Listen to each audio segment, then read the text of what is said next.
Indiana County, WCCS 101.1 FM and AM 1160. And this interview segment presented by our good friends at Marcus & Mack, a law firm representing injured people. And joining us once again in studio and live on Facebook as well, Mr. Bob Pollock of the Indiana County Extension Office. Bob, good to see you again. Good to see you, too. Have you got some plans for the weekend, I'm assuming? Yeah, because it is the holiday? Yeah, usually there's always more things to get done than you can do. Right. But, oh, well. Oh, well. We'll just keep chipping away at them. Okay. By the way, if you have a question, agriculture or gardening question, feel free to call in 724-479-1160, 724-349-WCCS. Both lines open right now. And if you're watching us now on Facebook Live, submit a question through there. We'll try to get it over to Bob as soon as we can. But if it comes in after the show, we can't do that, unfortunately. So, Bob, we had a report earlier this week about ticks becoming more and more prevalent, and people also not being able to tell which is which. What they think is a tick may be a harmless bug to human beings. So, have you been hearing a lot of cases about that? We always have times where we misidentify things, or we look at something and it looks like one thing, but it might be another thing.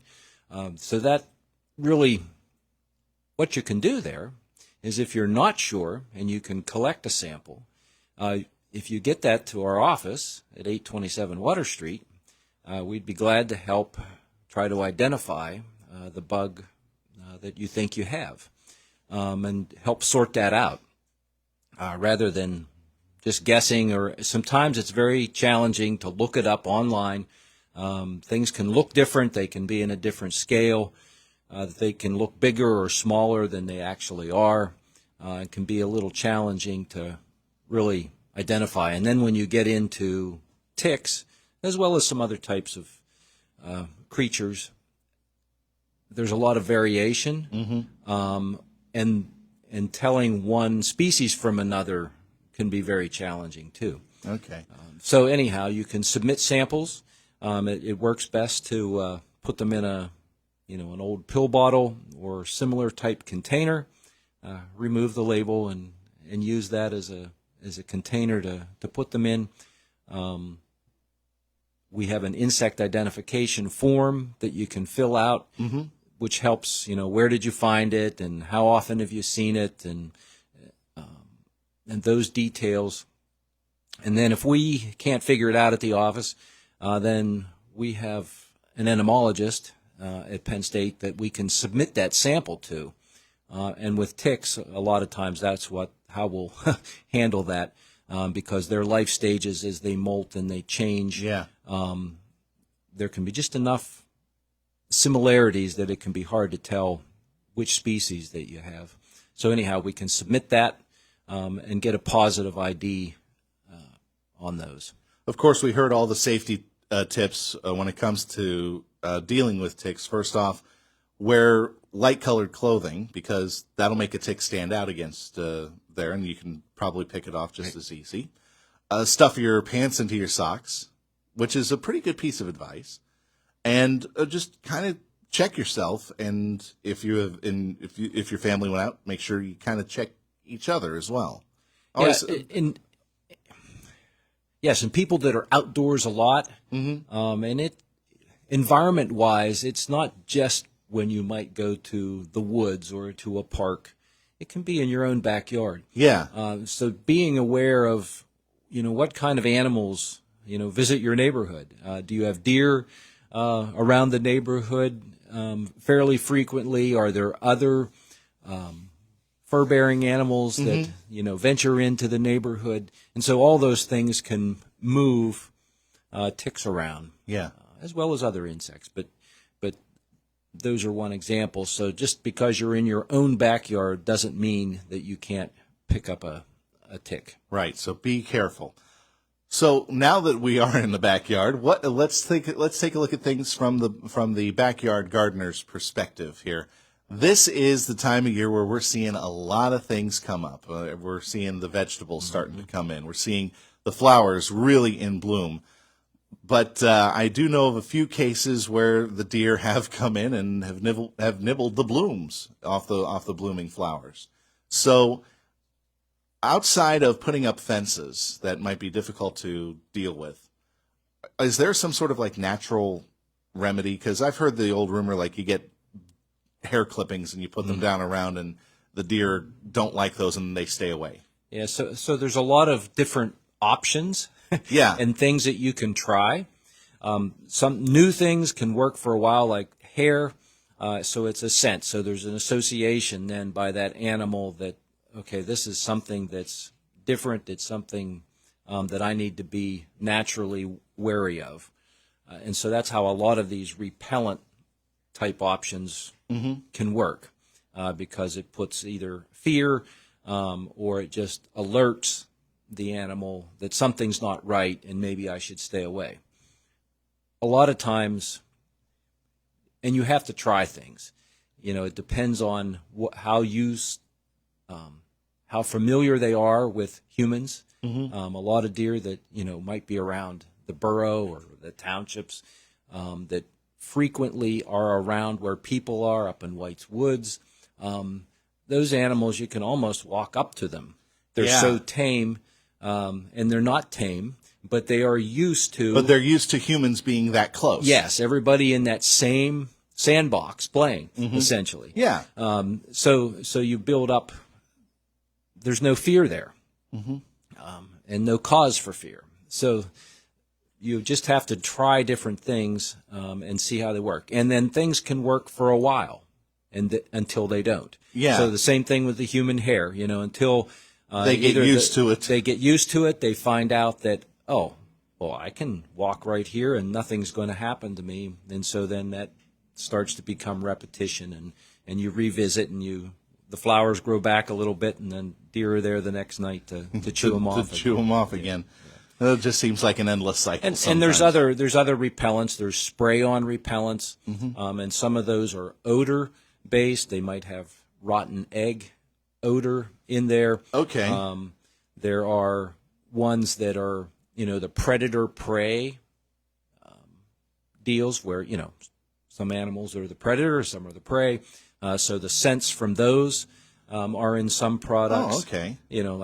Like a coyote scent or, something yeah, like that. Something that would trigger something in the Yes. mind of the animal that's going in that would say, uh-oh, something ain't right, and that would get them to move on. And then some of the repellents also have taste. Oh, okay. So it would make the flower, in this case, inedible to them because it just tastes So it awful. might be hot pepper sauce or something like that when they bite into that, they say, I don't want that anymore, and so they go away. So those will work, but when it rains, which we haven't had a lot of that lately, but when it rains, those can get washed off, and then you have to reapply them.